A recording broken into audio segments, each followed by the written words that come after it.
अब बात करते हैं रे ऑप्टिक्स का लास्ट जो चैप्टर है, that is optical instruments.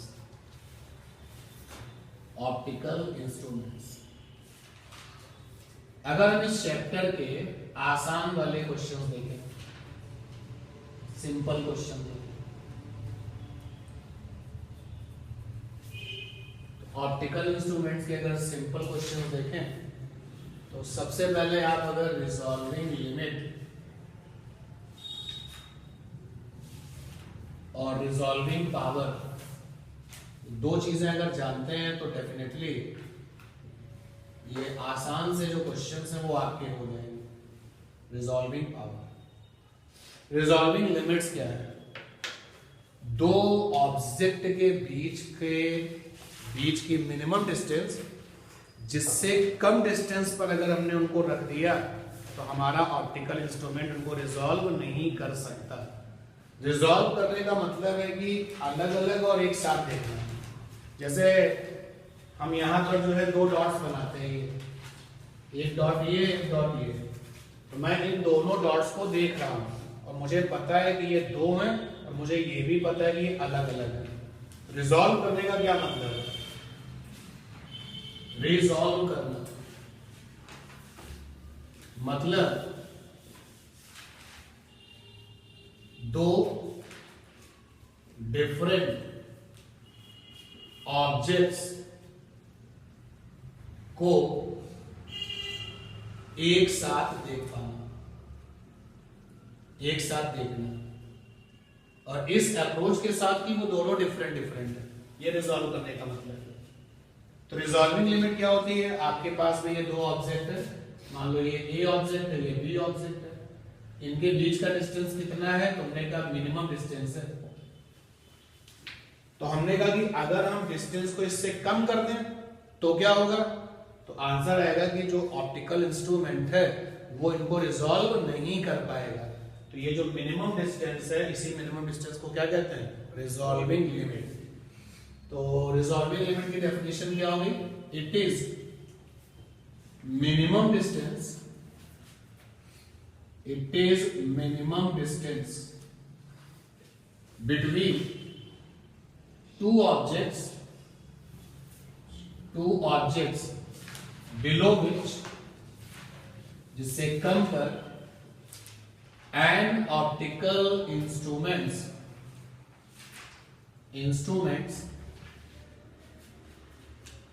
cannot resolve them.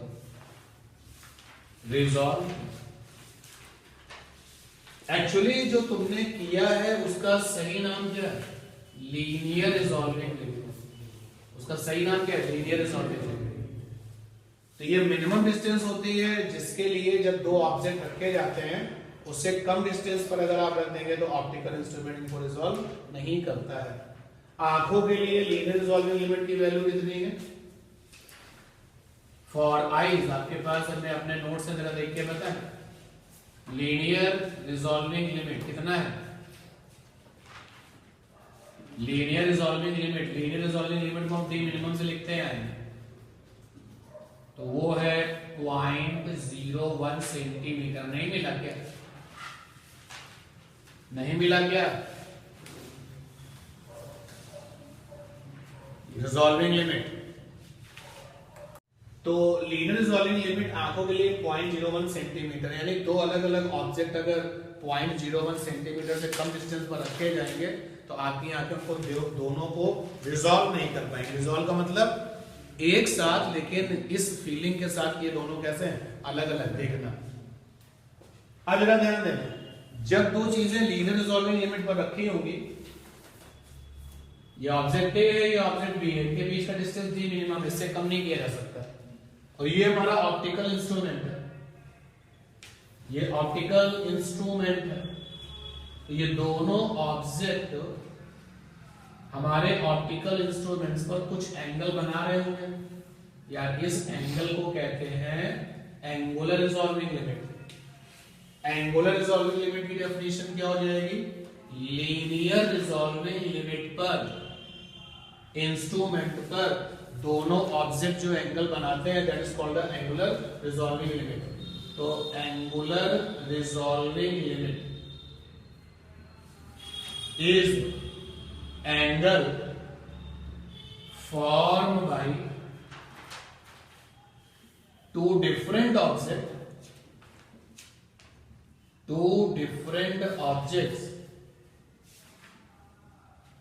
Angular resolving limit क्या होती है? Angular resolving limit is angle formed by two different objects at linear resolving limit. और ये दोनों जो डिफरेंट ऑब्जेक्ट हैं वो कहां पर हैं? लीनियर रिजॉल्विंग लिमिट पर है, ठीक है ना? तो angular resolving limit is angle, यहां पर और जरा लिखते हैं एंगल एट इंस्ट्रूमेंट्स, थोड़ा सा ठीक हो जाएगा, at instrument. Angular resolving limit is angle at instrument form by two different objects at linear resolving limit. अगर मैं इन दोनों के बीच में रिलेशनशिप लूं तो मुझे angle is equal to arc length upon radius से एक फंडा मिल जाएगा, theta minimum is equal to D minimum. Angle is equal to arc length, तो आर्क लेंथ में डी मिनिमम आ गया, और ध्यान देना रेडियस में मैं लिख रहा हूं यू, ये यू है भाई, यू ये दिस डिस्टेंस इज यू। ये यू क्या है? इंस्ट्रूमेंट से दोनों ऑब्जेक्ट की कौन सी डिस्टेंस है? Perpendicular distance. यू को मैं क्या कहूं? यू को ऑब्जेक्ट डिस्टेंस कहना गलत होगा, दोनों ऑब्जेक्ट की इंस्ट्रूमेंट से कैसे डिस्टेंस है? Perpendicular distance. तो ये यू हो गया। तो अगर आपके पास में लीनियर रिजॉल्विंग लिमिट की जानकारी है तो एंगुलर में जा सकते हो, और अगर एंगुलर की इंफॉर्मेशन है तो लीनियर में जा सकते हो। रिजॉल्विंग पावर ठीक इसका रेसिप्रोकल होता है, resolving power is equal to 1 upon resolving limit. अब अगर तुमने लीनियर वाली लिमिट ली तो लीनियर वाली रिजॉल्विंग पावर, अगर तुमने एंगुलर वाली ली तो फिर एंगुलर वाली रिजॉल्विंग पावर। ठीक है, क्लियर ये बात? फिर अगर हम बात करें कंपाउंड माइक्रोस्कोप की और टेलीस्कोप की, तो फार्मूला में बताया गया फॉर कंपाउंड माइक्रोस्कोप। देखें कॉपी और बताएं क्या फार्मूला है कंपाउंड माइक्रोस्कोप के लिए। लीनियर, अरे गलत हो जाएगा, लिमिट्स का नाम बताओ। Linear resolving limit D minimum is equal to क्या है? 1.22 lambda upon 2 mu sine alpha. ये यानी इस फार्मूले में जो लिमिट है वो लीनियर वाली है। लैम्डा यहां पर क्या है? जिन दो ऑब्जेक्ट का आप इस्तेमाल कर रहे हो उनसे आने वाली लाइट का वेवलेंथ है। और मैंने आपको बताया था कि अगर दोनों ऑब्जेक्ट से अलग अलग लैम्डा वाली लाइट आ रही है तो यहाँ फार्मूले का लैम्डा क्या हो जाएगा? मीन। जैसे मान लो ऑब्जेक्ट ए से जो लाइट आ रही है उसका वेवलेंथ 4000 है, और ऑब्जेक्ट बी से आने वाली लाइट का वेवलेंथ जो है 4500 है, तो फार्मूले में लैम्डा क्या हो जाएगा? दोनों का मीन। और ये म्यू जो है वो आरआई है, म्यू है RI, RI of medium between object and microscope. आपके पास में कंपाउंड माइक्रोस्कोप है, ये कंपाउंड माइक्रोस्कोप है आपके पास में। जिन दोनों ऑब्जेक्ट को आप देख रहे हो, ये दो ऑब्जेक्ट हैं ए बी, तो इन दोनों के बीच में कौन सा मीडियम है?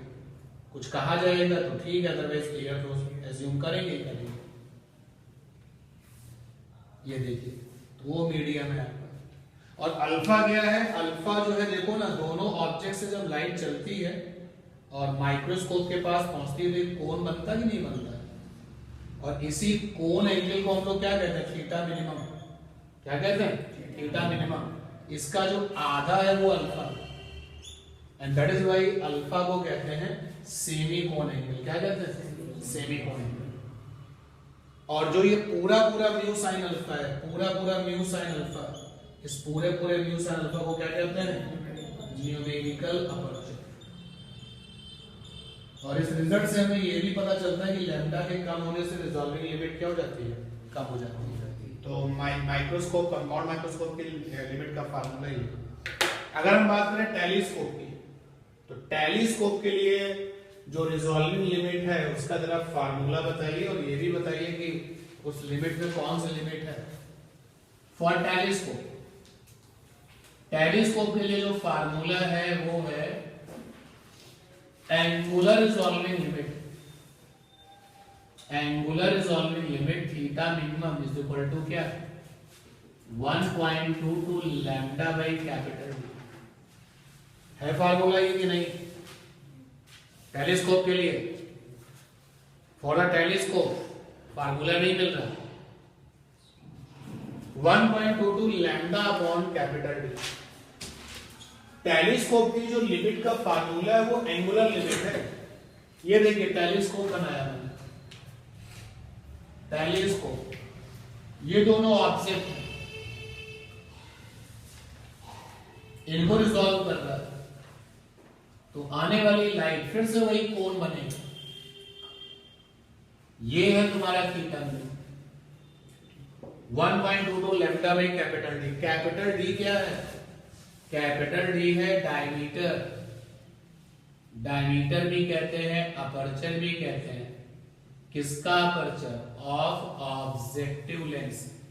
क्योंकि ये रिवीजन चल रहा है तो यहां पर ये टेंशन नहीं है कि आप ऑब्जेक्टिव लेंस नहीं जानते। टेलीस्कोप में दो लेंस होते हैं, उसमें से एक लेंस का नाम क्या होता है? ऑब्जेक्टिव। तो कैपिटल डी जो है वो ऑब्जेक्टिव लेंस का अपर्चर है, डायमीटर है। लैम्डा आने वाली लाइट का वेवलेंथ है। ये देखा गया है कि जब कोई न्यूमेरिकल टेलीस्कोप की लिमिट्स पर आता है तो वो डी मिनिमम भी जानना चाहता है। टेलीस्कोप की प्रॉब्लम में डी मिनिमम चाहिए इनको। फार्मूला दिया हुआ है थीटा मिनिमम का, और क्वेश्चन आता है डी मिनिमम के लिए। तो कैसे करते हैं ध्यान देना। थीटा मिनिमम की जगह पे क्या लिख सकते हो? डी मिनिमम बाई यू लिख सकते हो ना। ये रहा यू, तो यहीं पर आप लिख सकते हो डी मिनिमम बाई यू और is equal to 1.22 lambda by capital D. ठीक, तो लिमिट्स को लेकर के और रिजॉल्विंग पावर को लेकर के हमें कॉन्फिडेंस होना चाहिए। अभी रिवीजन हो रहा है, अभी इसके क्वेश्चंस भी देखेंगे। क्वेश्चन, एक जनरल क्वेश्चन आता है कि इलेक्ट्रॉन माइक्रोस्कोप की जो रिजॉल्विंग लिमिट होती है वो कंपाउंड माइक्रोस्कोप से कम होती है। क्वेश्चन है resolving limit electron microscope less than resolving limit compound microscope. अगर हम लोग उल्टा करें, रिजॉल्विंग लिमिट का उल्टा करें तो क्या बन जाएगा? पावर। तो ये बन जाएगा रिजॉल्विंग पावर इलेक्ट्रॉन माइक्रोस्कोप। इधर उल्टा किया तो रिजॉल्विंग पावर इलेक्ट्रॉन माइक्रोस्कोप। इधर उल्टा किया तो रिजॉल्विंग लिमिट किसकी? रिजॉल्विंग पावर किसकी? Compound microscope. कंपाउंड माइक्रोस्कोप, बीच का साइन क्या होगा? ग्रेटर वाला। याद रखो कि इनइक्वालिटी के केस में जब रेसिप्रोकल होता है तो साइन बदल जाता है। जैसे देखो ऐसे लिखा जाए, हमने लिखा कि 2 लेस देन 5, तो जरा उल्टा करें 1/2, इसका उल्टा करें 1/5। 1/2 कितना मिलेगा? 0.5। और 1/5 कितना मिलेगा? 0.2। अभी ग्रेटर है तो उल्टा करने पर इनइक्वालिटी को रेसिप्रोकल करने पे साइन बदलता है। कह रहा है ऐसा क्यों है? तो ऐसा इसलिए है क्योंकि कंपाउंड माइक्रोस्कोप में तुम लाइट का इस्तेमाल करते हो और इलेक्ट्रॉन माइक्रोस्कोप में तुम किसका यूज करते हो? इलेक्ट्रॉन का। और इलेक्ट्रॉन का लैम्डा कम होता है लाइट के लैम्डा से। देखिएगा भाई, माइक्रोस्कोप की बात हो रही है तो आपको फार्मूला दिया गया D minimum is equal to 1.22 lambda upon 2 mu sine alpha. और लैम्डा इलेक्ट्रॉन का कम होता है लाइट के लैम्डा से। Lambda electron less than lambda light. लो भाई, क्लियर हो गया। इलेक्ट्रॉन माइक्रोस्कोप में लाइट का इस्तेमाल नहीं होता, इलेक्ट्रॉन का इस्तेमाल होता है। तो लैम्डा कम तो लिमिट भी क्या, इसीलिए रिजॉल्विंग लिमिट इलेक्ट्रॉन की कम होती है as compare to the compound. और पावर में क्या होता है, ज्यादा होता है रिजॉल्विंग पावर। ठीक है, चलिए इसके न्यूमेरिकल देखते हैं। देखिए क्वेश्चन हमको मिला है शॉर्ट पेपर में, ईयर क्या है। चलिए ईयर की बात नहीं करते हैं, क्वेश्चन सुनिए क्या है। देखिए, define the resolving power of a microscope, how is this affected when wavelength of illuminating radius is decreased and the diameter of a objective lens is decreased. Justify your answer. तो question में microscope है, उसकी आपको resolving power की definition देनी है। तो resolving power की डेफिनेशन क्या देंगे बताएं भाई। Reciprocal of resolving limit is called resolving power. Repeat करें, reciprocal of resolving limit is called the resolving power. ठीक है, फिर कह रहा है कि how is this affected when, हमने वेवलेंथ को डिक्रीज कर दिया, और फिर दूसरे नंबर पर हमने ऑब्जेक्टिव लेंस की डायमीटर को डिक्रीज कर दिया। तो हमारे पास में दो चीजें हैं, हमारे पास में माइक्रोस्कोप है, डेफिनेशन मैंने बता दी। कह रहा है कि माइक्रोस्कोप की रिजॉल्विंग पावर पर क्या फर्क पड़ेगा अगर हम लैम्डा को डिक्रीज करते हैं। पावर पे बात हो रही है, तो क्वेश्चन में इंस्ट्रूमेंट का नाम है माइक्रोस्कोप। माइक्रोस्कोप लिखा है तो आप हमेशा कंपाउंड माइक्रोस्कोप के बारे में बात करेंगे। तो माइक्रोस्कोप की जो लीनियर वाली रिजॉल्विंग लिमिट है उसका फार्मूला हमें पता है, 1.22 lambda upon 2 mu sine alpha, ये हमें पता है। हमें तो पावर पे बात करनी है, उल्टा कर दो, इसका उल्टा क्या बन जाएगा, रिजॉल्विंग पावर। लीनियर वाली रिजॉल्विंग पावर बनी, और ये आ जाएगा 2 म्यू साइन अल्फा और अपॉन में 1.22 लैम्डा। पहले पार्ट में कह रहा है लैम्डा को डिक्रीज कर रहे हैं, तो क्या होगा भैया, लैम्डा को डिक्रीज करोगे तो पावर क्या होगा, इंक्रीज। लिखा जाए answer, as lambda decreases, lambda decreases resolving power increases, resolving power increases। फिर क्वेश्चन के दूसरे पार्ट में कहता है कि हमने ऑब्जेक्टिव लेंस का जो डायमीटर है हमने उसको डिक्रीज कर दिया है। यार रिजॉल्विंग पावर के फार्मूले, तो एक तो आपका ये पार्ट हो गया कि लैम्डा के डिक्रीज होने से रिजॉल्विंग पावर क्या होगा, इंक्रीज होगा, रेसिप्रोकल। फिर कहता है कि as diameter of a objective decreases, तो what about the resolving power. तो जैसे ऑब्जेक्टिव का साइज छोटा करोगे, डायमीटर कम करोगे, तो ये जो अल्फा है ना वो क्या हो जाएगा, कम हो जाएगा, और साइन अल्फा कम हो जाएगा तो रिजॉल्विंग पावर क्या हो जाएगा, डिक्रीज हो जाएगा। As diameter of objective decreases, resolving power decreases. ठीक है ना, क्लियर है बात। तो रिजॉल्विंग लिमिट और रिजॉल्विंग पावर के और क्वेश्चंस देखिए और बताइए। लिमिट्स और पावर पे ही फोकस करते हुए आगे बढ़ना है। आज की इस क्लास के बाद एनी हाउ लिमिट्स और पावर के क्वेश्चन नहीं फंसने चाहिए।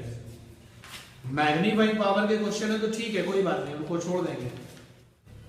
चेक करिए भैया इस नए क्वेश्चन को क्या है।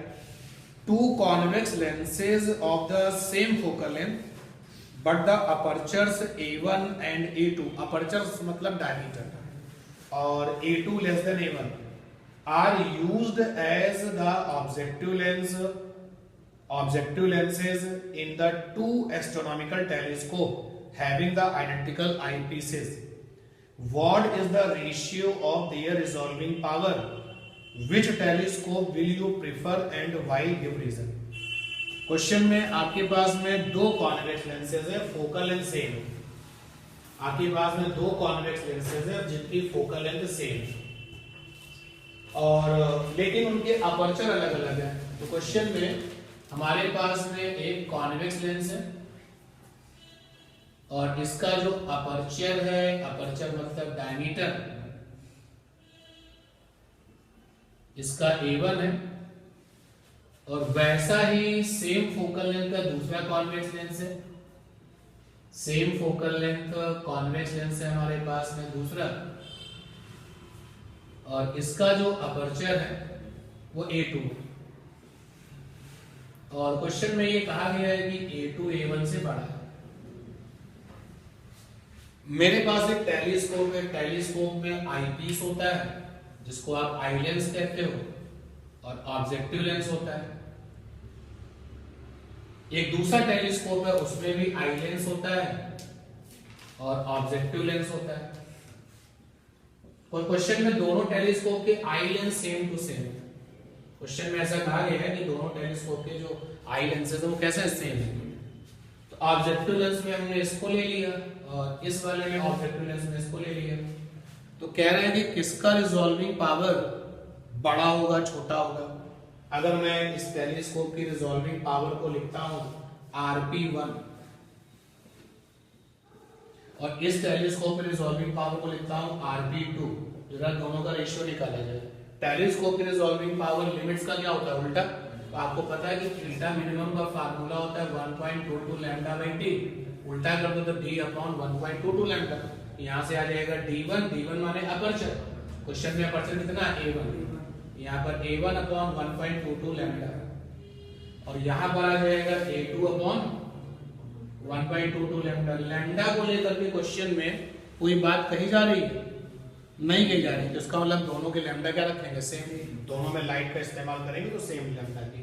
तो रेशियो ले लो RP1 और अपॉन में RP2।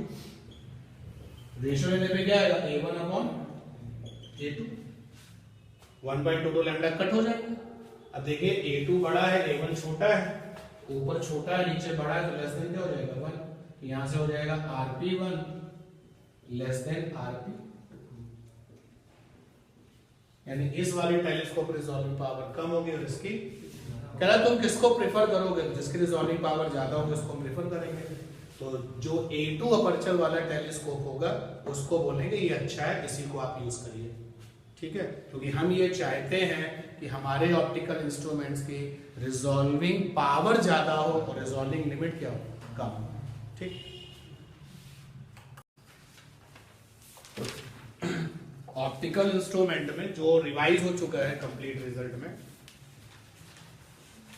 ऑप्टिकल इंस्ट्रूमेंट में रिजॉल्विंग लिमिट और रिजॉल्विंग पावर ये हम लोगों ने कर लिया है। जल्दी से एक आपको जो है रिवीजन टर्म दे देते हैं। जैसे लिखा हो रिजॉल्विंग लिमिट, तो ये दो तरीके की रिजॉल्विंग लिमिट होती है। एक होती है लीनियर वाली रिजॉल्विंग लिमिट, लीनियर की resolving limit RL for resolving limit, और ये दो ऑब्जेक्ट के बीच का मिनिमम डिस्टेंस होता है। तो दोनों ऑब्जेक्ट के बीच का जो ये मिनिमम डिस्टेंस है उसको हमने डी मिनिमम लिख दिया। और एक होती है आपकी एंगुलर रिजॉल्विंग लिमिट, और ये हम इसको थीटा मिनिमम से लिखते हैं। इन दोनों में क्या कोई रिलेशन होता है क्या? लीनियर रिजॉल्विंग लिमिट और एंगुलर रिजॉल्विंग लिमिट में क्या कोई रिलेशन होता है? आंसर है कि यहाँ रिलेशन होता है, that is theta minimum is equal to D minimum by u. ये जो u है ये बहुत इंटरेस्टिंग है। क्या है u? ये क्योंकि जब रिजॉल्विंग लिमिट की बात होती है तो हम एक साथ दो ऑब्जेक्ट को देखते हैं और इस फीलिंग के साथ देखते हैं कि दोनों अलग अलग हैं। जब आप दो ऑब्जेक्ट को साइमल्टेनियसली ऑब्जर्व करते हैं विद ए फीलिंग की both are the different different, ये कहलाता है रिजॉल्व करना। इसको क्या कहते हैं? रिजॉल्व करना। तो जो दो ऑब्जेक्ट है तो उन दोनों ऑब्जेक्ट की ऑप्टिकल इंस्ट्रूमेंट से परपेंडिकुलर डिस्टेंस है ये। यू क्या है? Perpendicular distance. किसकी? तो परपेंडिकुलर डिस्टेंस ऑफ दोनों object of two different objects, two different objects from optical instrument, जिससे भी आप रिजॉल्व कर रहे हो फ्रॉम ऑप्टिकल इंस्ट्रूमेंट। जैसे कि आपकी ये आईज है, E फॉर आईज, एक ऑब्जेक्ट आपका ये है और एक ऑब्जेक्ट आपका ये है, A और B। इन दोनों के बीच में जो डिस्टेंस है वो D मिनिमम है, यानी इससे कम डिस्टेंस पर अगर आप रखेंगे तो रिजॉल्व नहीं कर पाएंगे। तो ऑप्टिकल इंस्ट्रूमेंट से दोनों ऑब्जेक्ट की परपेंडिकुलर डिस्टेंस, ये वाली डिस्टेंस होगी ये वाली। अब डी मिनिमम पर जब दोनों ऑब्जेक्ट रिजॉल्व होंगे तो ये दोनों ऑब्जेक्ट से जो आने वाली लाइट की रेज है वो हमारे ऑप्टिकल इंस्ट्रूमेंट्स पर जो एंगल बनाएंगे वो थीटा मिनिमम है। तो अगर ये आईज आपकी है, आईज भी ऑप्टिकल इंस्ट्रूमेंट्स का ही एक पार्ट है, तो यू का देखो मीनिंग क्या है, ये दोनों ऑब्जेक्ट हैं, दोनों ऑब्जेक्ट की ऑप्टिकल इंस्ट्रूमेंट से कैसे डिस्टेंस, परपेंडिकुलर डिस्टेंस। अगर आप इस लाइन को थोड़ा सा ट्रेस कर ले आगे तो ये डिस्टेंस कैसी है, परपेंडिकुलर। और कभी कभी सिचुएशन बहुत ही फेवरेबल होगी, इस तरीके से होगी कि ये दोनों ऑब्जेक्ट हैं और ऑप्टिकल इंस्ट्रूमेंट इनके कहीं मिडिल सिचुएशन में सेट है लाइक दिस, ये हमारा ऑप्टिकल इंस्ट्रूमेंट है और ये ऑब्जेक्ट आपका P है, ये आपका Q है, रिजॉल्व कर रहे हैं, दोनों के बीच की डिस्टेंस D मिनिमम है, दोनों से लाइट रेज आएंगी और इंस्ट्रूमेंट तक पहुंचेंगी। तो इस सिचुएशंस पे जो कोन जैसी पिक्चर बनती है, that angle is called the theta minimum. अब अगर आप परपेंडिकुलर डिस्टेंस निकालेंगे तो थोड़ा सा आपको लगेगा आसान होगा। ये दोनों के बीच में रिलेशन है। रिजॉल्विंग लिमिट का रेसिप्रोकल रिजॉल्विंग पावर कहलाता है। Resolving power is equal to हो गया RP for resolving power is equal to 1 upon resolving limit. अब अगर आपने लीनियर वाली लिमिट लिया तो ये लीनियर वाला रिजॉल्विंग पावर बनेगा और एंगुलर वाला लिमिट अगर लिया तो एंगुलर वाला रिजॉल्विंग पावर बनेगा। और इसके बाद में फिर माइक्रोस्कोप की लिमिट का फार्मूला, माइक्रोस्कोप के लिए जो लिमिट होती है वो जो फार्मूला आपके पास में है, जो फार्मूला आपकी बुक्स में दिया गया है, तो लीनियर लिमिट का फार्मूला है। तो माइक्रोस्कोप के लिए जो लीनियर वाली लिमिट है, रिजॉल्विंग लिमिट केवल मत बोलिए उसको, लीनियर रिजॉल्विंग लिमिट है माइक्रोस्कोप के लिए, L for linear, R for resolving, L for limit लिखते हैं D मिनिमम से। और माइक्रोस्कोप के लिए इसकी वैल्यू आती है 1.22 lambda upon 2 mu sine alpha. इस साइन अल्फा को, म्यू साइन अल्फा को न्यूमेरिकल अपर्चर कहा जाता है। इसका उल्टा कर दो तो रिजॉल्विंग पावर बन जाएगा, इसका उल्टा कर देंगे तो लीनियर वाला रिजॉल्विंग पावर। तो लीनियर वाला रिजॉल्विंग पावर, लीनियर वाला resolving power, RP for resolving power, इसका उल्टा करेंगे तो 2 म्यू साइन अल्फा अपॉन में 1.22 लैम्डा। म्यू साइन अल्फा को न्यूमेरिकल अपर्चर कहते हैं। तो अगर आप ऑब्जेक्टिव वाले लेंस के साइज को कम या ज्यादा करते हो, साइज का मतलब होता है अपर्चर, कि आपने ऑब्जेक्टिव लेंस के अपर्चर को ज्यादा कर दिया, मतलब म्यू साइन अल्फा को क्या किया, ज्यादा कर दिया, तो लीनियर रिजॉल्विंग पावर भी क्या हो जाएगी, ज्यादा हो जाएगी। और अगर आपने न्यूमेरिकल अपर्चर को कम कर दिया तो ये वाली रिजॉल्विंग पावर क्या हो जाएगी, कम हो जाएगी। इस बात का ध्यान देना है कि जल्दबाजी में क्वेश्चन पूछ रहा होगा लिमिट पर और तुम कहीं आंसर पावर देख के ना दे दो, क्वेश्चन पावर पर है, कहीं तुम लिमिट पे आंसर ना दे दो, तो ये देख लेना किस पर क्वेश्चन है। अब वहीं अगर ये लिमिट पे क्वेश्चन बनाया जाए कि न्यूमेरिकल अपर्चर को अगर हम ज्यादा करते हैं, तो अगर ये म्यू साइन अल्फा को न्यूमेरिकल अपर्चर कहते हैं, इसको ज्यादा करोगे तो लिमिट क्या हो जाएगी, कम हो जाएगी। लेकिन पावर के केस में क्या हो रहा है, ज्यादा तो ज्यादा, कम तो कम। तो all about the resolving limit, resolving power, ये आपको मैंने रिवाइज करा दिया है और सबसे ज्यादा क्वेश्चन यहीं से निकल के आने हैं। अगर कोई न्यूमेरिकल प्रॉब्लम आपके पास है तो बताइए, डिस्कस किया जाए।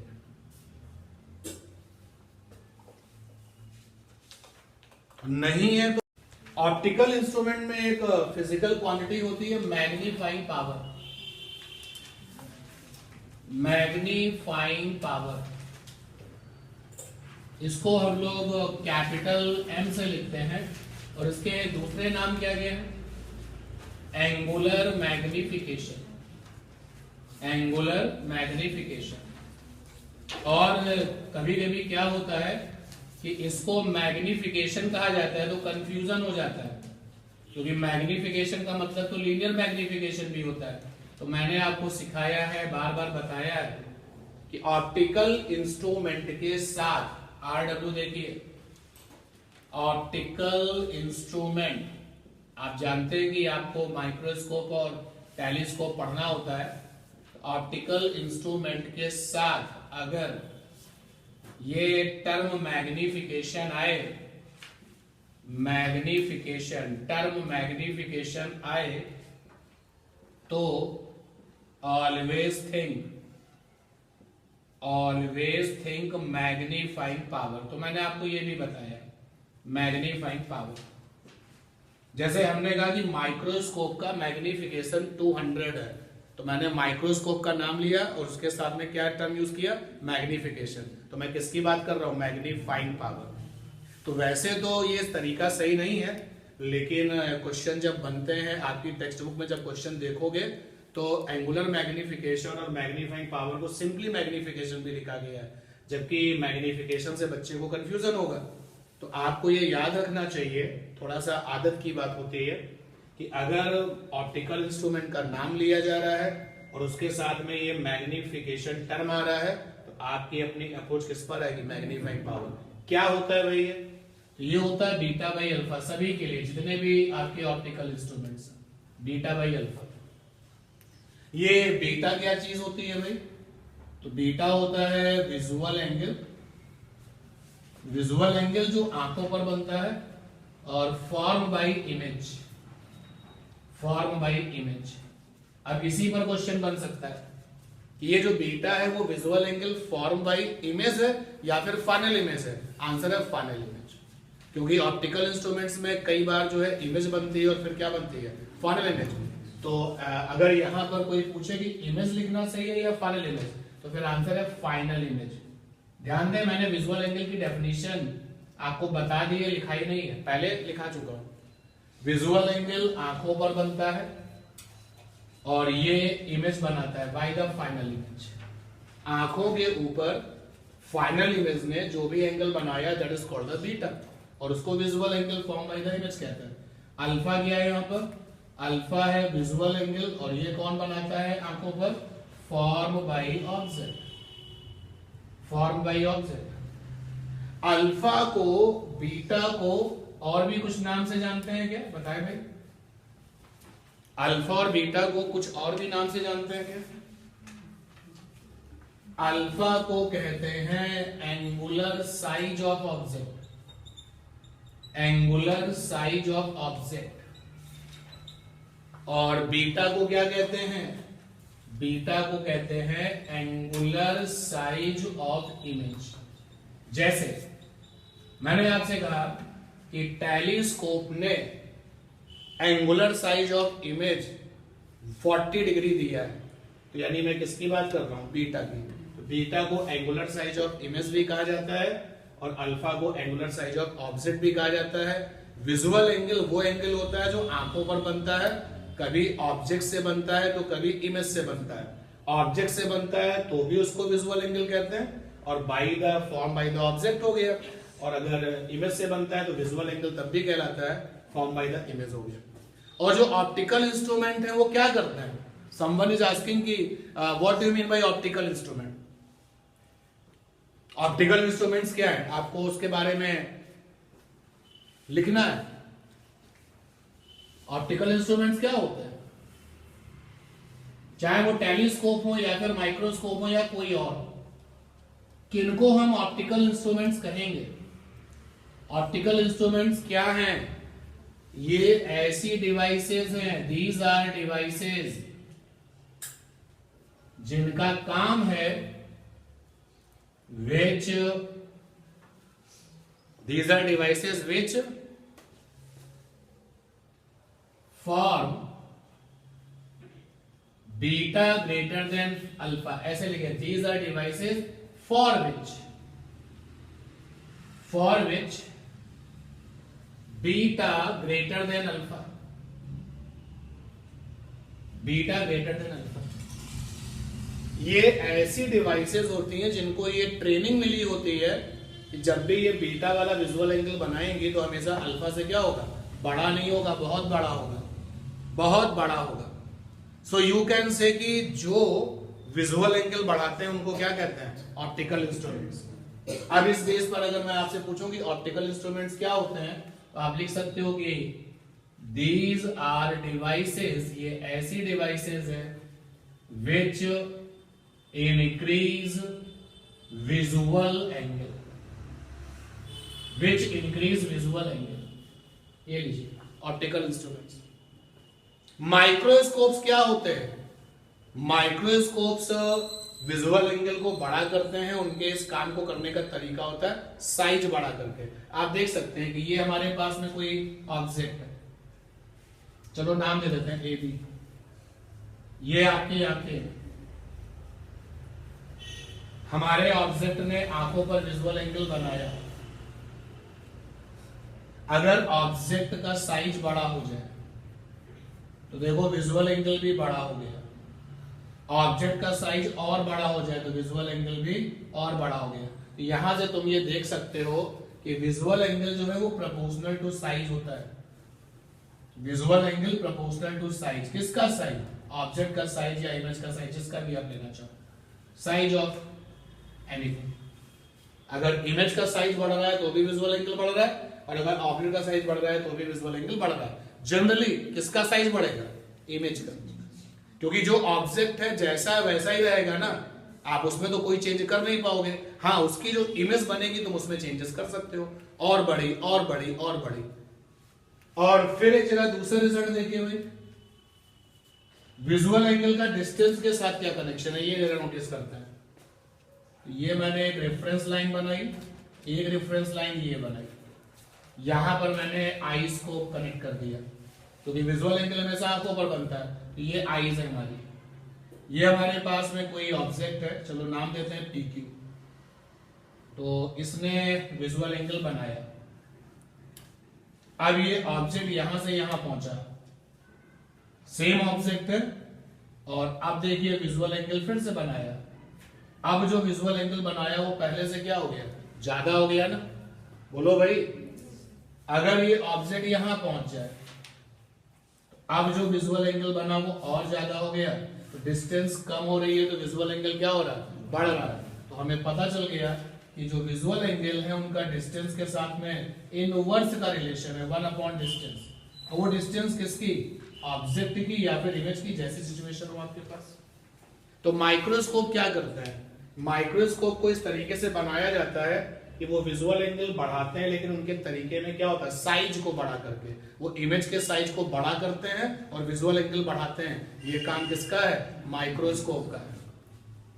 और टेलीस्कोप क्या करते हैं? टेलीस्कोप डिस्टेंस को कम करते हैं और विजुअल एंगल बढ़ाते हैं। याद रखें, हमें उस लेंस की वर्किंग को देखना होता है जिसका नाम है ऑब्जेक्टिव। ऑब्जेक्टिव ने क्या किया है, इस पर बेस्ड होकर के डिफाइन करते हैं। तो माइक्रोस्कोप का जो ऑब्जेक्टिव लेंस है उसको ये ट्रेनिंग दी जाती है कि वो साइज को बड़ा करके विजुअल एंगल बड़ा करेगा, जबकि टेलीस्कोप के जो ऑब्जेक्टिव होते हैं उनको ये ट्रेनिंग मिलती है कि वो डिस्टेंस को कम करके क्या करेंगे? विजुअल एंगल को बड़ा करेंगे। तो सबसे पहले ऑप्टिकल इंस्ट्रूमेंट्स क्या होता है, छोटी सी डेफिनेशन हो गई। और अगर आपसे पूछा जाए माइक्रोस्कोप्स क्या होते हैं, तो हम ये बताएंगे ये ऐसे ऑप्टिकल इंस्ट्रूमेंट्स हैं, these are optical instruments, these are optical instruments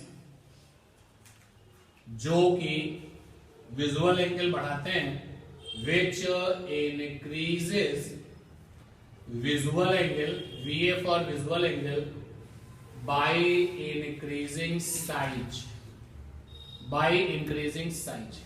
image के साइज को बढ़ाते हैं। आगे लिखते हैं तो साइज ऑफ इमेज भी लिख सकते हो, या इतना ही सफिशिएंट है, बाय इंक्रीजिंग द साइज।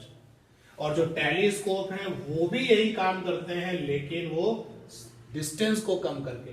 तो अगर हम यही सेम रिपीट करते, जरा ध्यान देना, सेम रिपीट करें, these are optical instruments, these are optical instruments which increase visual angle, VA for visual angle, by decreasing distance। मैंने फिर से आपको बता दिया कि टेलीस्कोप्स क्या है और माइक्रोस्कोप्स क्या है। याद रखिए, ऑब्जेक्टिव की वर्किंग देखी जाती है, ऑब्जेक्टिव लेंस की। तो मैग्नीफाइंग पावर एक फिजिकल टर्म है जिसका कि जनरल मीनिंग है बीटा बाई अल्फा।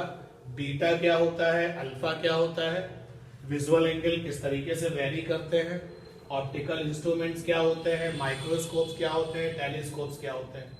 अब माइक्रोस्कोप जो है वो ऑप्टिकल इंस्ट्रूमेंट ही है, और टेलीस्कोप भी आपका ऑप्टिकल इंस्ट्रूमेंट्स है, और ऑप्टिकल इंस्ट्रूमेंट्स बीटा की वैल्यू अल्फा से क्या रखते हैं, बहुत ज्यादा रखते हैं। तो जो मैग्नीफाइंग पावर है वो हमेशा 1 से क्या होता है, बहुत बड़ा होता है। मैग्नीफाइंग पावर कभी 1 के इक्वल नहीं होगा, ना ही कभी 1 से छोटा होगा, हमेशा क्या होगा, 1 से बहुत बड़ा होगा। और सभी प्रकार के मैग्नीफाइंग पावर फोकल लेंथ से कनेक्टेड है। जैसे वो पूछा जाए कि माइक्रोस्कोप में फोकल लेंथ ऐसी है और टेलीस्कोप में फोकल लेंथ ऐसी है, तो फोकल लेंथ को लेकर के अगर कोई क्वेश्चन बनता है थ्योरी का, तो वो कहां पर खत्म होगा? मैग्नीफाइंग पावर पर। जैसे आपसे क्वेश्चन पूछा जाए कि माइक्रोस्कोप में जो ऑब्जेक्टिव लेंस है वो छोटी फोकल लेंथ का, ऑब्जेक्टिव लेंस कैसी फोकल लेंथ का? छोटी फोकल लेंथ का। क्यों भाई? आप बताओ, मैग्नीफाइंग पावर को फायदा मिलेगा। टेलीस्कोप में जो ऑब्जेक्टिव लेंस है वो बड़ी फोकल लेंथ का, बताओ क्यों? आप बताओ, मैग्नीफाइंग पावर को क्या होगा? फायदा मिलेगा। बीइंग ए स्टूडेंट, अगर ऑप्टिकल इंस्ट्रूमेंट्स में सेलेक्टेड लेंस की या मिरर्स की फोकल लेंथ को पकड़ के कोई थ्योरी वाला क्वेश्चन बनाते हैं, तो घूम फिर के आपका जो आंसर है वो क्या होगा? मैग्नीफाइंग पावर को फायदा मिलेगा। क्योंकि क्वेश्चन पूछने का तरीका उनका ऐसा ही होगा कि बताओ भाई, टेलीस्कोप में जो ऑब्जेक्टिव लेंस है वो बड़ी फोकल लेंथ का है, क्यों है? कंपाउंड माइक्रोस्कोप में जो ऑब्जेक्टिव लेंस है वो छोटी फोकल लेंथ का है, क्यों है? तो क्वेश्चन में वो फोकल लेंथ का फीचर्स बता देंगे, क्यों है। आपके इस क्यों का आंसर होगा हमेशा मैग्नीफाइंग पावर को क्या मिलता है? फायदा मिलता है। जैसे अगर हम बात करें माइक्रोस्कोप की और उसकी थोड़ी सी इंट्रोडक्टरी पे बात कर ले, तो जो माइक्रोस्कोप है, तो आपके पास में सिंपल माइक्रोस्कोप है, सिंपल माइक्रोस्कोप, और किसी नाम से जानते हैं क्या सिंपल माइक्रोस्कोप को? एनीवन? सिंपल माइक्रोस्कोप को किसी और नाम से जानते हैं क्या? Magnifying glass. क्या बात है, बहुत अच्छे, मैग्नीफाइंग ग्लास। मैग्नीफाइंग ग्लास है ये माइक्रोस्कोप। और आपके पास में है कंपाउंड माइक्रोस्कोप। कंपाउंड माइक्रोस्कोप, तो इसके बारे में अभी हम बात नहीं करते हैं, कम इंपॉर्टेंट है इसलिए। कंपाउंड माइक्रोस्कोप में दो लेंसेज होते हैं, टू कन्वर्जिंग नेचर लेंसेज, दो कन्वर्जिंग नेचर के लेंसेज होते हैं, जिसमें से एक बनता है ऑब्जेक्टिव लेंस जो वस्तु का सामना करता है, फेसिंग द ऑब्जेक्टिव, और दूसरा बनता है आई पीस लेंस जो आंखों का सामना करता है, आई पीस लेंस। तो कंपाउंड माइक्रोस्कोप में दो कन्वर्जिंग लेंस होते हैं, जिसमें से एक ऑब्जेक्ट का सामना करता है, named objective lens, and other one is called the eyepiece lens या सिंपली आई लेंस। जो ऑब्जेक्टिव लेंस होता है वो फिक्स होता है, और जो आई लेंस होता है वो मूवेबल होता है। जो ऑब्जेक्टिव लेंस है वो आपका फिक्स होता है, और जो आई लेंस है वो आपका मूवेबल होता है। ऑब्जेक्टिव लेंस और आई लेंस के बीच की जो डिस्टेंस होती है, यानी जो गैप होता है, उसे हम अपने इंस्ट्रूमेंट की लेंथ कहते हैं, और हम इसको कैपिटल एल से लिखते हैं, length of the optical instruments. अभी हम बात कर रहे हैं माइक्रोस्कोप की, और माइक्रोस्कोप में किसकी बात कर रहे हैं? कंपाउंड माइक्रोस्कोप की, क्योंकि ज्यादा इंपॉर्टेंट है, ज्यादा चांसेस इसके पूछे जाने के। फिर जब चैप्टर खत्म होगा तो मैं इसकी भी बात कर लूंगा। तो अब आपको पता होना चाहिए कि कंपाउंड माइक्रोस्कोप में there are the two converging nature lens, lens which facing the object faces the object is called objective lens, and the other one facing the eye is called the eyepiece lens.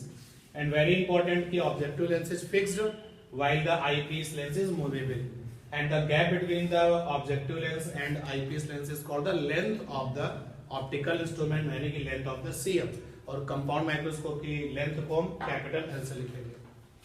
ठीक है, ये बात, इतनी बात clear. हम लोग अब compound microscope को देख रहे हैं। अब कंपाउंड माइक्रोस्कोप जब आपको पता चल गया, इसका इंट्रोडक्टरी पार्ट ये है, तो सबसे इंपॉर्टेंट कहता है sketch the ray diagram, sketch the ray diagram for compound microscope. ये क्वेश्चन, अगर क्वेश्चन आ रहा है sketch the ray diagram, sketch the ray diagram for compound microscope, तो कम से कम ये आपको 2 मार्क्स और ज्यादा से ज्यादा 3 मार्क्स आपको दिलाएगा। Sketch the ray diagram for the compound microscope. तो एक बार में अगर डायग्राम बनाना है तो जो बता रहे हैं उसको सीखो। सबसे पहले उसका एक जनरल डायग्राम बनाइए। तो ये मेरी कॉमन प्रिंसिपल एक्सिस बनी, और यहां पर ऑब्जेक्टिव लेंस बनाए, ऑब्जेक्टिव लेंस डॉटेड लाइन से, लिख सकते हैं आप ऑब्जेक्टिव लेंस। इसकी जो फोकल लेंथ होगी वो FO है, और इससे कुछ दूरी पर आई लेंस बना है। आई लेंस अगर आप जानते हैं तो सही है, नहीं जानते तो याद रखो कि साइज के मामले में जो ऑब्जेक्टिव लेंस है वो आई लेंस से कैसा होता है, छोटा। यानी कि जो साइज ऑफ ऑब्जेक्टिव है वो छोटा है साइज ऑफ आई, और फोकल लेंथ के मामले में भी जो है वो छोटा होता है, FO लेस देन FE। पहले तो आप ये डायग्राम बनाओ, ठीक।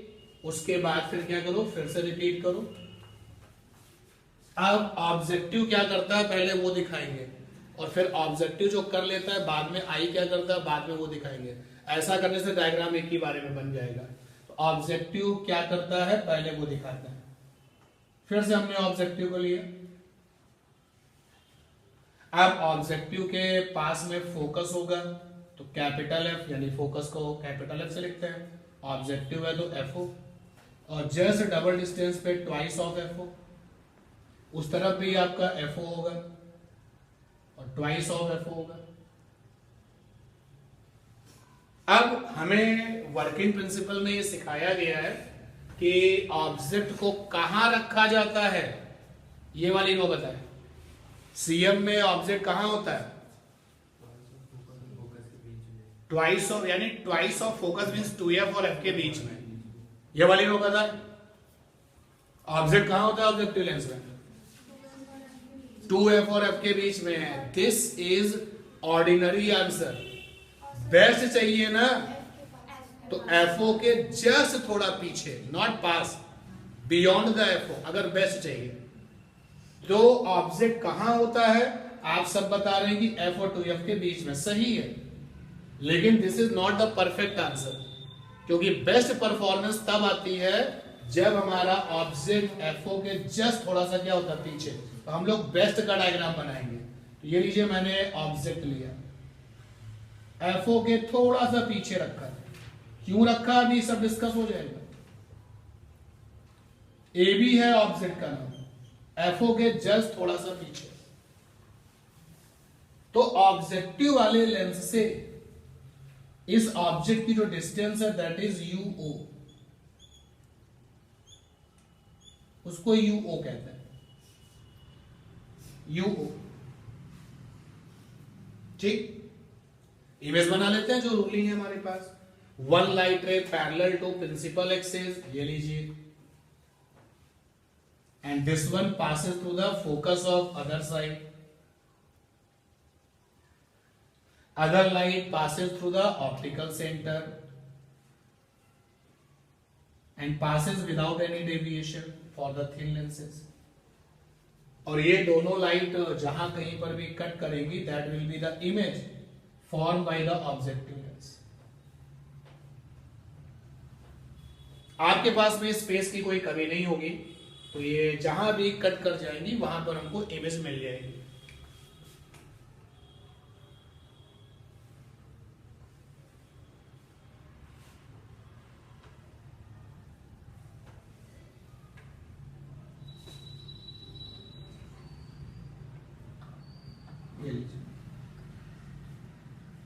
बन गया इमेज, कट कर दिया, ये इमेज बन गया, क्योंकि अपने आप कट किया है, that is why this one is real image. Objective का काम पूरा हो गया। जो इमेज बनी है वो ऑब्जेक्टिव लेंस से कितनी डिस्टेंस पर है, तो distance of image VO। O क्यों लग रहा है समझ पा रहे हैं ना, O फॉर ऑब्जेक्टिव लेंस। अब देखिएगा, अगर हम ऑब्जेक्टिव को देखें, इसने साइज बड़ा किया है, बड़ा किया ना साइज। माइक्रोस्कोप का ऑब्जेक्टिव हमेशा यही करता है, साइज को बड़ा करता है। जरा इसको समझ लेते हैं कि व्हाई वी से कि when object is just beyond the FO then the results will be best one. कि अगर आप ऑब्जेक्ट को F और 2F के बीच में रखते हो, बीच में कहीं पे भी रख दो, तो जो रिजल्ट्स आते हैं, और कोई अगर ऑब्जेक्ट को FO के ठीक थोड़ा पीछे रखता है तो जो रिजल्ट आता है, तो इस केस में, बाद वाले केस में रिजल्ट सबसे बेस्ट आता है। क्यों होता है जरा देखना। फंडा है I/O इज इक्वल टू क्या, V/U। ये तो कंफर्म है कि इस माइक्रोस्कोप में, कंपाउंड माइक्रोस्कोप में, हम ऑब्जेक्ट को यहां तो रख नहीं सकते हैं, ये तो अलाउ ही नहीं है, यहां तो अलाउ ही नहीं है, और ना ही हम यहां रखेंगे, ये भी अलाउ नहीं है। पता हो तो ठीक है, तो जान लो, ये तो अलाउ ही नहीं कि तुम ऑब्जेक्ट को कहीं और रख दो। तुम्हारे पास केवल चॉइस है F और 2F के बीच में, दैट्स ओके, और कोई चॉइस नहीं है। तो आपने फंडा लगाया। अब I माने इमेज, तो इमेज वहां पर है A', B'। O माने ऑब्जेक्ट, ऑब्जेक्ट A भी है। V माने डिस्टेंस ऑफ इमेज, VO है, और U माने डिस्टेंस ऑफ ऑब्जेक्ट, UO है। यहां से आप देखो A', B' is equal to AB, और साथ में VO अपॉन में क्या, UO। देखिए, जो कैंडिडेट, जो स्टूडेंट ऑब्जेक्ट को FO के ठीक थोड़ा पीछे रखेगा, उसका UO सबसे कम होगा, क्योंकि F और 2F के बीच में तुम कहीं भी रख सकते हो ना। तो UO सबसे कम तभी मिलेगा जब ऑब्जेक्ट कहां होगा, FO के ठीक थोड़ा पीछे, और UO अगर कम होगा तो A', B' क्या होगा, जबरदस्त, और यही तो तुम्हें चाहिए। And that is why again question is from my side कि tell me where the position of object for the compound microscope for the best performance. Your answer will be, in ordinary it is between the F and 2F, but for the best performance object should be just beyond F. For this, forming the real image has maximum magnification, मतलब maximum size, ठीक है ना। तो ये आपने compound microscope के objective का काम पूरा किया। अब क्या हो गया कि ये जो इमेज बनती है, ये इमेज इसके लिए क्या बन जाती है, ऑब्जेक्ट बन जाती है, और आई लेंस फिर से इमेज बनाता है। तो मेरे पास स्पेस नहीं है, इसलिए मैं अब आगे मूव करूंगा, तो एक डायग्राम हटाऊंगा। समझ पा रहे ना, ये sketching of the ray diagram में इसकी कोई नीड नहीं है, ठीक है, बताया मैंने आपको। अब क्या करेंगे, अब आप थर्ड नंबर पर जाएंगे। पहला डायग्राम ये हो गया, दोनों को दिखा दिया। दूसरे में ऑब्जेक्टिव की परफॉर्मेंस दिखा दी। अब तीसरे में क्या होगा, आई लेंस की परफॉर्मेंस दिखाएंगे। अब क्या होगा भाई, आई लेंस के सामने A', B' आएगा। तो ये लीजिए थर्ड नंबर पे डायग्राम, ये अपना आई लेंस है, आई लेंस, A', B' ये रहा, A', B'। थोड़ा सा इस बात का ध्यान रखना कि जो चीज डॉटेड है वो फिर डॉटेड में ही रहे, A', B'।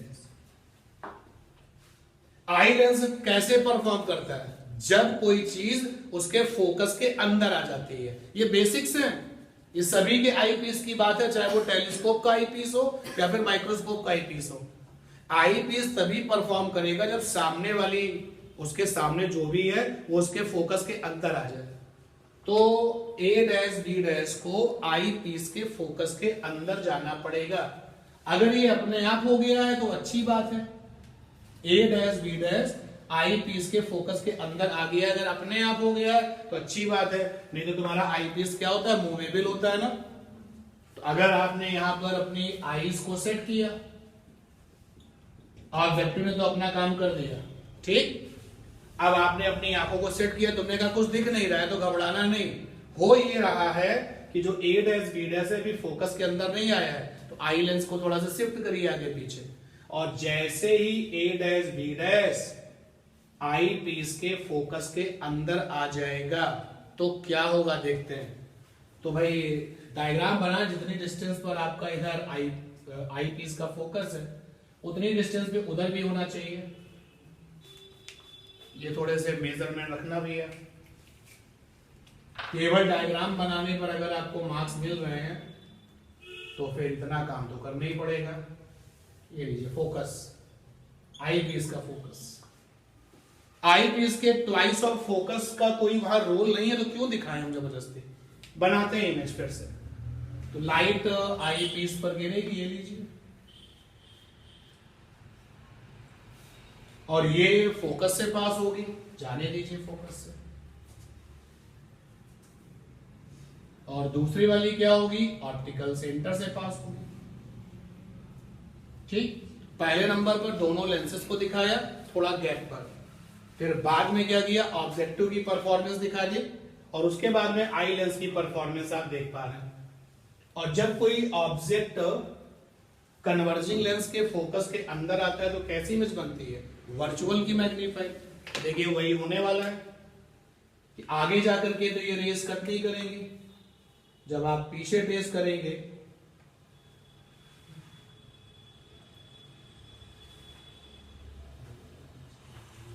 तो ये वर्चुअल की बड़ी सी इमेज बनेगी। जब आप पीछे ट्रेस करेंगे तो वर्चुअल की बड़ी सी इमेज बनेगी और ये वर्चुअल की बड़ी सी इमेज बन गई, A डबल डैश और B डबल डैश। और यही इमेज आपकी आंखों को दिखेगी। जो इमेज आंखों को दिखेगी उसका नाम है फाइनल इमेज। कई बार तो यही क्वेश्चन होता है कि फाइनल इमेज का क्या मतलब है। Options are given. Image which is seen by eyes is called the final image। अब देखिए ये जो इमेज थी वो हमारे आई पीस के लिए क्या बनी थी? ऑब्जेक्ट। और ये जो फाइनल वाली इमेज है वो हमारे लिए, इस आई के लिए इमेज थी, ये भी। डायग्राम बनाते बनाते आपको FO से, UO से और VO से, इन तीन लोगों से आपको जो है इंटरेक्शन करने का मौका मिला। FE से, UE से और VE से, इनसे इंटरेक्शन करने को मिला। अब बारी है कि भाई स्केचदार रे डायग्राम हो गया तो फिर हमें मैग्नीफाइंग पावर का फार्मूला और लेंथ का फार्मूला, तो जो फार्मूला लिखना है वो भी पता होना चाहिए। तो देखिए फार्मूला जरा लिखते हैं। स्केचिंग का रे डायग्राम कंप्लीट हुआ, खत्म हो गया। इसके आपको 2 से 3 मार्क्स मिल जाएंगे। फिर अलग से क्वेश्चन आएगा कि आप हमें कंपाउंड माइक्रोस्कोप की मैग्नीफाइंग पावर का फार्मूला लिख के बताइए, लेंथ का फार्मूला लिख के बताइए। जब फार्मूला लिखने को कहा जाता है तो कितने तरीके के आंसर होंगे बताइए भाई। अगर हमें मैग्नीफाइंग पावर का फार्मूला लिखना है कंपाउंड माइक्रोस्कोप का और लेंथ का फार्मूला लिखना है कंपाउंड माइक्रोस्कोप का, तो कितने आंसर मिलेंगे हमको? फॉर सीएम का फुल फॉर्म है कंपाउंड माइक्रोस्कोप। मैग्नीफाइंग पावर का फार्मूला ये आता है VO बाई UO और D अपॉन UE। और आपकी अपनी टेक्स्ट बुक में यहाँ निगेटिव लगाया गया है।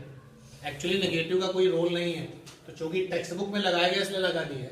कोई पूछे कि मैग्नीफाइंग पावर के फार्मूले में क्या नेगेटिव का कोई रोल है, तो आंसर होगा नथिंग। जब नथिंग है तो क्यों लगाया जा रहा है? टेक्स्ट बुक में लगाया जा रहा है इसलिए लगा दिया है, अदरवाइज ये गलत है। ठीक है, नहीं लगाना चाहिए। बट हम अपनी NCERT को फॉलो कर रहे हैं तो उसने जो लगाया है तो लगाया नेगेटिव हमने। फार्मूला आप अपनी कॉपी में चेक करें, सही है ना। और लेंथ का फार्मूला क्या है भाई? VO plus UE। ये ओरिजिनल है।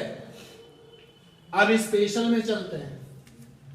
मैग्नीफाइंग पावर का फार्मूला है VO अपॉन UO, ब्रैकेट में 1 plus D upon FE। Check करना भाई। लेंथ का फार्मूला है VO plus FE D upon FE plus D। ये तब है फॉर LDDV, या फिर LDDV को क्या कहते हैं? Strained eye vision. या फिर when final image is for at 25 centimetre from eye lens. From eye lens किसी बुक में लिखा होगा फ्रॉम आई, तो ये जो आई लेंस होता है ना, इसी से बिल्कुल आंखें क्लोज होती हैं। तो जो distance of image eye lens से होगा, नियर अबाउट वही डिस्टेंस ऑफ इमेज किससे होता है? आंखों से भी होता है। क्या मैंने फार्मूला सही लिखे हैं? आपके पास में कॉपी है, आप चेक करो। LDDV के केस में फार्मूला ये है। और नेगेटिव तुम्हारी NCERT में लगाया गया तो मैं लगा देता हूं नेगेटिव, लेकिन अगर स्टैंडर्ड वे में इसके ऊपर बात की जाए तो इसका कोई रोल नहीं है, लगाना नहीं चाहिए। और चलते हैं। मैग्नीफाइंग पावर का फार्मूला आता है VO बाई UO और D बाई FE। और लेंथ का फार्मूला आता है VO और प्लस का FE, ये तब होता है जब विजन कौन सा होता है? Normal vision. नॉर्मल विजन को और किस नाम से जानते हैं? Relaxed eye vision. ये relaxed eye vision, normal vision, ये कोड वर्ड में बातें हो रही हैं, जैसे कि LDDV, least distance of distinct vision, या फिर स्ट्रेन्ड आई विजन, ये कोड वर्ड है, उसको डिकोड करके पूरा अच्छे से लिखा गया। इसी तरीके से इसको देखो लिखते हैं, when final image is at infinity, final image is at infinity. Now you all can see कि मैग्नीफाइंग पावर के फार्मूले में फोकल लेंथ दिखाई दे रही है ना। तो अगेन मैं आपको फाइनली बता दूं कि जब ये कहा जाए कि यार इस ऑप्टिकल इंस्ट्रूमेंट में ऐसी फोकल लेंथ क्यों, वैसी फोकल लेंथ क्यों, आपका आंसर कहां पर जाएगा? अच्छा मैग्नीफाइंग पावर के लिए, अच्छे यानी बड़े मैग्नीफाइंग पावर के लिए, दैट्स ऑल। अब आप देख सकते हो ना, FE के छोटा होने से मैग्नीफाइंग पावर बड़ा होगा, बोलो। और UO क्या है? UO FO से कनेक्ट है ना। तुमने अभी अभी कहा कि ऑब्जेक्ट क्या होगा? FO के थोड़ा पीछे होगा। तो मान लो ऑब्जेक्टिव लेंस की फोकल लेंथ 1 सेंटीमीटर है, तो UO क्या होगा? 1 से थोड़ा बड़ा। अगर ऑब्जेक्टिव लेंस की फोकल लेंथ 0.5 सेंटीमीटर है, तो UO क्या होगा? 0.5 से थोड़ा बड़ा। तो कहीं ना कहीं तुम्हारा जो UO है वो किससे कंट्रोल हो रहा है? FO से। और FO छोटा था ना, FO छोटा था तो कैपिटल M क्या होगा? बड़ा। ठीक है। ओवरऑल इन CM का फुल फॉर्म जरा बताओ मुझे। इन कंपाउंड माइक्रोस्कोप दोनों lenses, both objective and eyepiece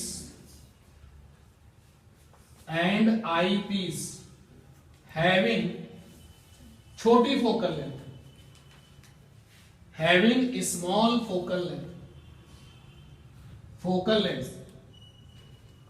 लेकिन दोनों का ही स्मॉल फोकल लेंथ है, लेकिन दोनों में सबसे छोटा कौन है? ऑब्जेक्टिव। उसके बाद जो छोटा है वो कौन है? But smallest is objective, smallest is objective and next is eyepiece. मैं आपको ऐसे बताता था कि इस बात को अपने माइंड में फीड कैसे करें। तो मैं आपको बताता था कि आपको दोनों छोटी फोकल लेंथ के चाहिए। दोनों लेंस कितनी फोकल लेंथ के? छोटी छोटी फोकल लेंथ के। जो सबसे छोटा है वो ऑब्जेक्टिव, उसके बाद जो बच गया वो। और फिर जब दोनों को कंपेयर करोगे तो आई पीस कहेगा कि मेरी फोकल लेंथ ऑब्जेक्टिव से कैसी है? बड़ी है। तो गलत तरीके से सिलेक्शन मत करना। एक क्वेश्चन आप देखिए, मेरे पास में सारे कन्वर्जिंग लेंस है। 4 सेंटीमीटर फोकल लेंथ का कन्वर्जिंग लेंस है, 10 सेंटीमीटर फोकल लेंथ का कन्वर्जिंग लेंस है, 15 सेंटीमीटर का कन्वर्जिंग लेंस है, 20 सेंटीमीटर का कन्वर्जिंग लेंस है, हमारे पास में 2 सेंटीमीटर का कन्वर्जिंग लेंस है, हमारे पास में 20 सेंटीमीटर का कन्वर्जिंग, 25 सेंटीमीटर का कन्वर्जिंग लेंस है। मैंने कहा इनमें से किन्हीं दो को चुनिए फॉर द कंपाउंड माइक्रोस्कोप। सोच क्या होती है? दो छोटे, दो सबसे छोटे। तो दो सबसे छोटे में एक ये रहा और एक ये रहा, हो गया सिलेक्शन। अब जो इन दोनों में सबसे छोटा है वो कौन बनेगा? ऑब्जेक्टिव। और जो सेकंड छोटा है वो कौन बनेगा? आई। और फिर जब दोनों को कंपेयर करोगे तो आई बोलेगा, आई पीस लेंस कहेगा हमारी फोकल लेंथ ऑब्जेक्टिव से कैसे बड़ी है। क्लियर है बात? ठीक है। तो ये फार्मूला लिखने पर अगर आता है तो आपका आंसर ये होगा। और अगर क्वेश्चन ये कहता है कि मुझे मैग्नीफाइंग पावर और लेंथ का फार्मूला तब चाहिए जब ऐसा है, तो केवल ये लिखोगे। मुझे मैग्नीफाइंग पावर लेंथ का फार्मूला चाहिए जब ऐसा है तो ये लिखोगे। और कुछ नहीं कहता है तो फिर नो डाउट आपको तीनों आंसर देने पड़ेंगे। क्लियर?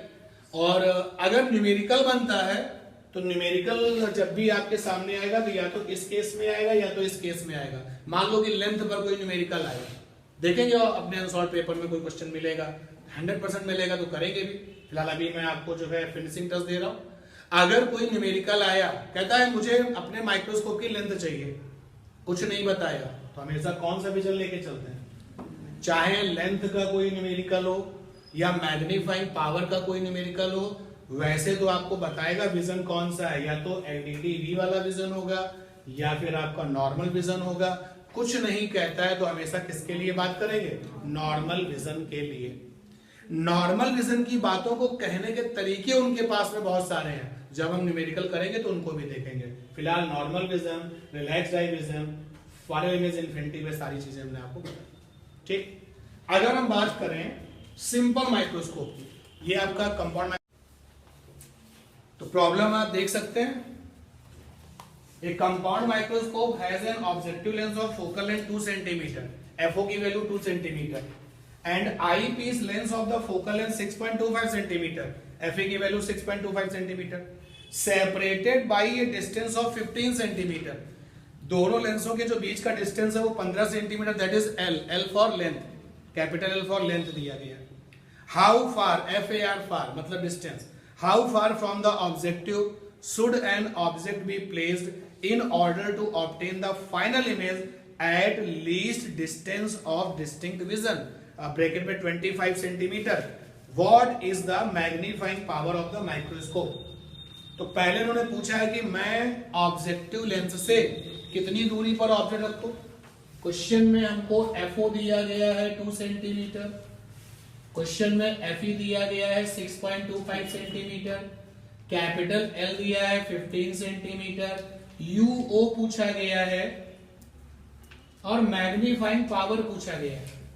ऑब्जेक्टिव से कितनी दूरी पर ऑब्जेक्ट को रखा जाए, और क्वेश्चन में लीस्ट डिस्टेंस और डिस्टिंक्ट विजन का केस है, तो LDDV का केस है।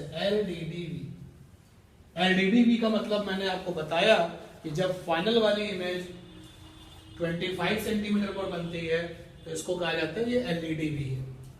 इतनी सारी चीजें LDDV का केस है। अब LDDV के केस में लेंथ का फार्मूला क्या है भाई आपके लिए? LDDV के केस में लेंथ का फार्मूला है VO plus FED upon FE plus D। L यहां पर 15 है भाई, VO नहीं पता, FE 6.25, कैपिटल D 25 होता है, 6.25 प्लस का 25, तो ये हो गया 15 VO 6.25 इंटू 25 और अपॉन में 31.25। बताइए VO की वैल्यू क्या आ रही है यहां से? हमको तो UO चाहिए, VO हमें अभी निकल रहा है। बताइए VO की वैल्यू क्या आ रही है? ये जो टर्म है पूरा सॉल्व होकर के 5 आ रहा है। 15 is equal to VO plus 5, तो भाई VO की वैल्यू क्या आ गई? 10। अब देखिए जो न्यूमेरिकल में आपके जो मेंबर्स है ना उनका पेयर बना के रखिए, ऑब्जेक्टिव और आईपीस के पेयर। जैसे ऑब्जेक्टिव में 3 फैमिली मेंबर है, FO, UO और VO, और आईपीस में 3 फैमिली मेंबर है, FE, VE और UE। तो देखिए यहां पर VO निकल चुका है, UO की सर्चिंग चल रही है और FO ऑलरेडी दिया गया है। तो इन 3 फैमिली मेंबर में क्या कोई रिलेशनशिप होती है? लेंस का फार्मूला 1/FO 1/VO और माइनस का 1/UO। लेकिन ये फार्मूला तो साइन मांगता है विद साइन। ओके, तो FO की वैल्यू प्लस का 2 क्योंकि कन्वर्जिंग नेचर का लेंस होता है ऑब्जेक्टिव। VO तुम्हारे ऑब्जेक्टिव ने कैसी इमेज बनाई थी? रियल बनाई थी, और रियल इमेज का भी कैसा होता है? पॉजिटिव। कितना निकल गया यार? 10।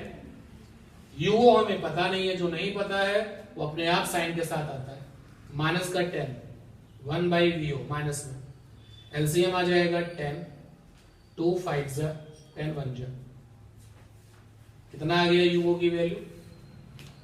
UO की वैल्यू आ गई माइनस का 10/4, 5 जा 2 जा, तो UO की वैल्यू आ रही माइनस का 2.5 सेंटीमीटर।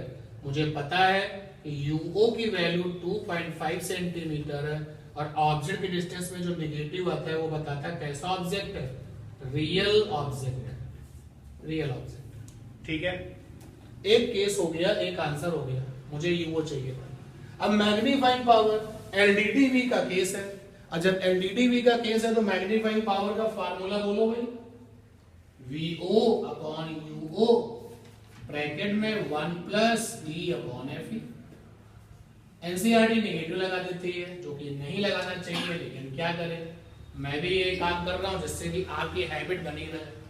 इवन एग्जाम में जब क्वेश्चन आता है तो भी नेगेटिव लग के आता है, बट इसका कोई रोल नहीं है। वीओ की value after the hard work 10 है, यूओ की वैल्यू कितने है 2.5 है। गलती मत करना, यहाँ केवल वैल्यू वैल्यू वैल्यू, कोई साइन नहीं।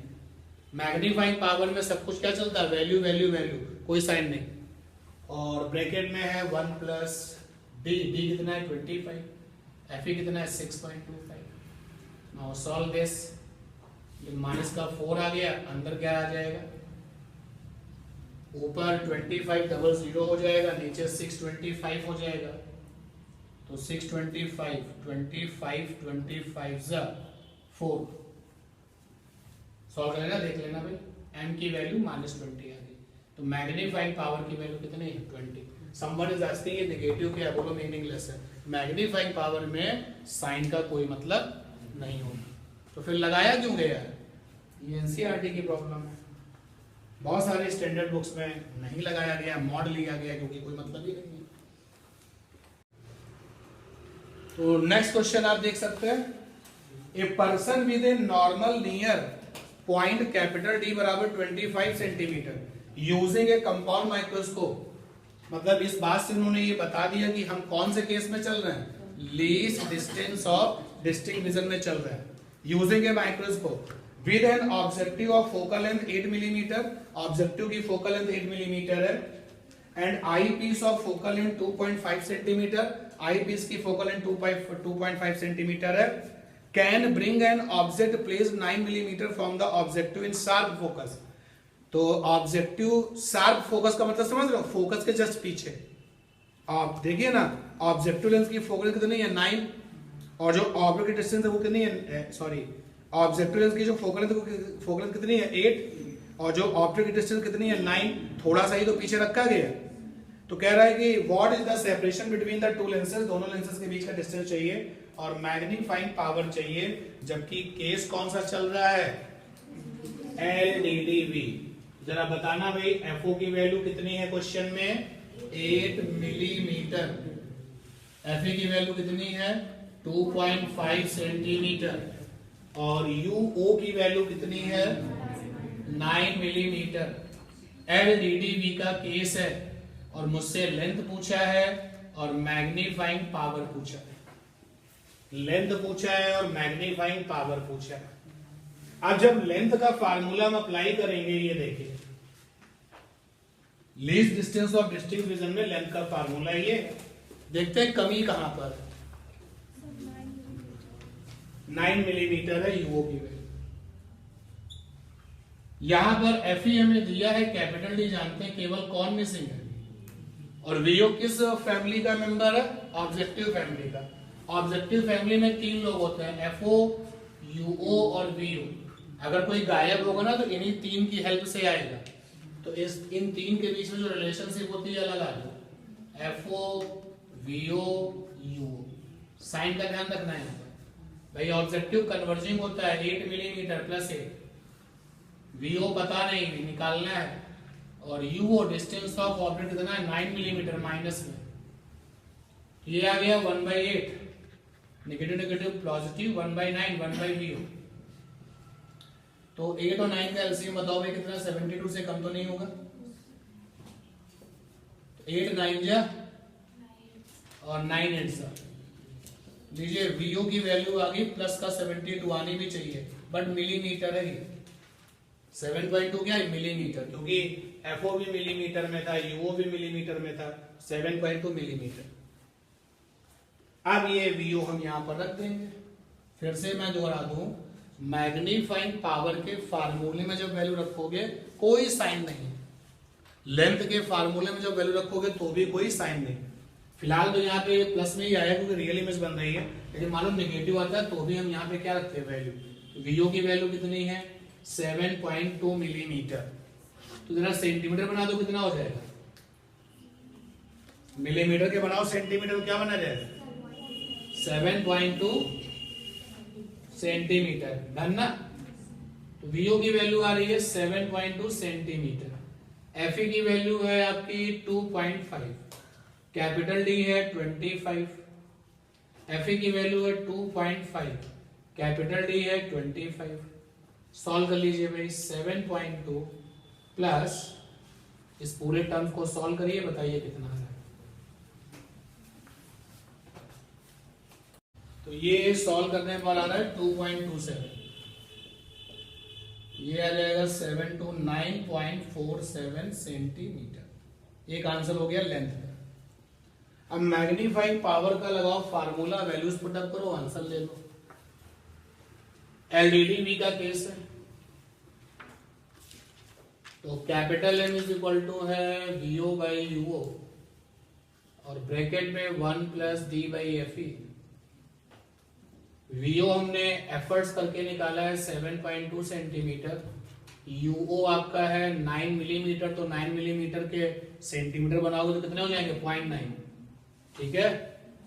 1 प्लस डी, डी 25 है, एफ ई की वैल्यू है अपनी 2.5, ये 9 8 जा तो ब्रैकेट के बाहर तो 8 आ गया और ये हो जाएगा 10 11, कितना आ जाएगा 88। तो एक्चुअली मैग्नीफाइंग पावर जो है वो 88 है। समवन इज आस्किंग ये नेगेटिव क्या है, तो answer will be no use of negative sign. यहां पर नेगेटिव का कोई मतलब नहीं है, ठीक है। टेलीस्कोप का जरा रिवीजन देखें कैसे, similar to compound microscope.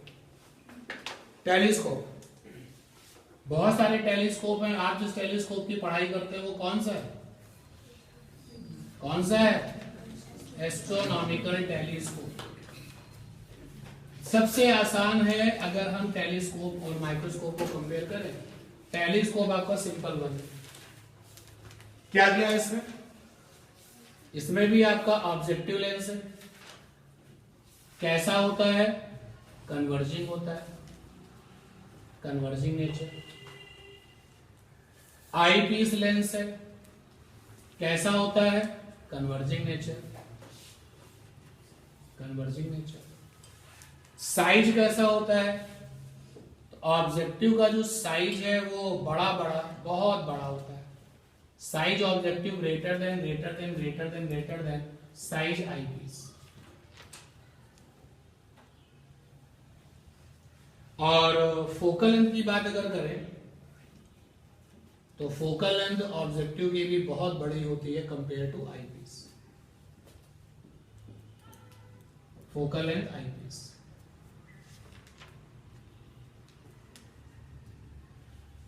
Sketch the ray diagram, क्या करना है, तुमने सीएम में क्या किया था, तुमने कॉमन प्रिंसिपल एक्सेस बनाया था, डायग्राम की स्केचिंग मांग रहा है।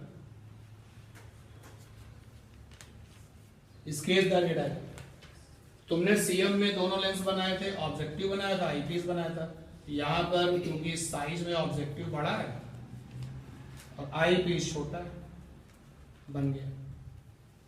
उसके बाद में क्या करते थे, अकेले ऑब्जेक्टिव की एक्टिविटी दिखाते थे। तो केवल ऑब्जेक्टिव क्या करेगा, जो इनफाइनाइट पर ऑब्जेक्ट है उसको जो है ऑब्जेक्टिव लेंस फेस करेगा और उसकी इमेज जो है बना के देगा। तो देखिए इसके बाद का डायग्राम, इस बात इसके जस्ट बाद का डायग्राम वही सेम चीज होती है कि ऑब्जेक्टिव आपका कंपाउंड माइक्रोस्कोप की तरह से यहां भी फिक्स होता है और आई लेंस यहां पर मूवेबल होता है। दोनों के जो बीच की जो डिस्टेंस होती है that is the length, same approach, केवल ये डिफर हो गया है। तो केवल ऑब्जेक्टिव के लिए पहले बात करेंगे। तो ये मैंने ऑब्जेक्टिव लेंस बनाया क्योंकि टेलीस्कोप में जो ऑब्जेक्ट है वो इनफाइनाइट पर है एंड वी ऑल नो कि इनफाइनाइट से जो लाइट रेज आती है वो कैसी आती है, पैरेलल। तो देखिए पैरेलल रेज आ रही है, लेंस पर गिरी,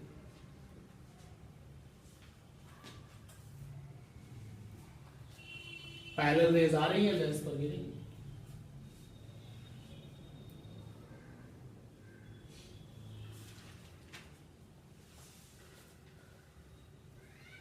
तो आप अच्छे से इसको बना जो ऑप्टिकल सेंटर तो सीधे निकल जाएगी और जो ये है किससे पास होगी, कन्वर्ज होगी और उसके बाद में कहां पे इंटरसेक्ट करेगी, फोकस पर।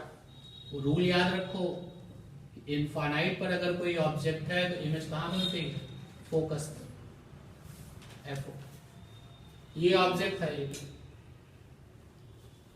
ऑब्जेक्टिव ने अपना काम पूरा किया, फोकस पर इमेज बना दी और हमने ये कंसीडर किया है कि u की वैल्यू क्या थी, इनफाइनाइट, क्योंकि ऑब्जेक्टिव से ऑब्जेक्ट इनफाइनाइट पर है। और ये रहा डिस्टेंस ऑफ इमेज FO के इक्वल, क्योंकि हम सब जानते हैं कि इनफाइनाइट पर अगर ऑब्जेक्ट होगा तो इमेज कहाँ बनेगी, फोकस पर। एरो मैंने दिखाया नहीं है यहाँ पर, एक एरो यहाँ लगेगा, एक ये। अब ये जो इमेज बन गई है वो आई लेंस के लिए क्या बन जाएगी, ऑब्जेक्ट। सेम वे है जैसे CM का था। अब हमने थर्ड नंबर पे डायग्राम बनाया, ये आपका A' B' है,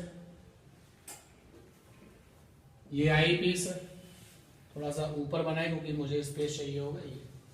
ये थर्ड नंबर का डायग्राम है, ये मैंने आई पीस बनाया और ये A' B'। CM में आई पीस तब काम करता था जब कोई चीज उसके फोकस के अंदर आ जाती थी। सिमिलरली यहां पर भी है, टेलीस्कोप का आई पीस भी तभी काम करेगा जब कोई ऑब्जेक्ट उसके फोकस के अंदर आ जाएगा। ये रहा फोकस, जितनी डिस्टेंस पर इधर फोकस उतनी डिस्टेंस पे उधर भी फोकस।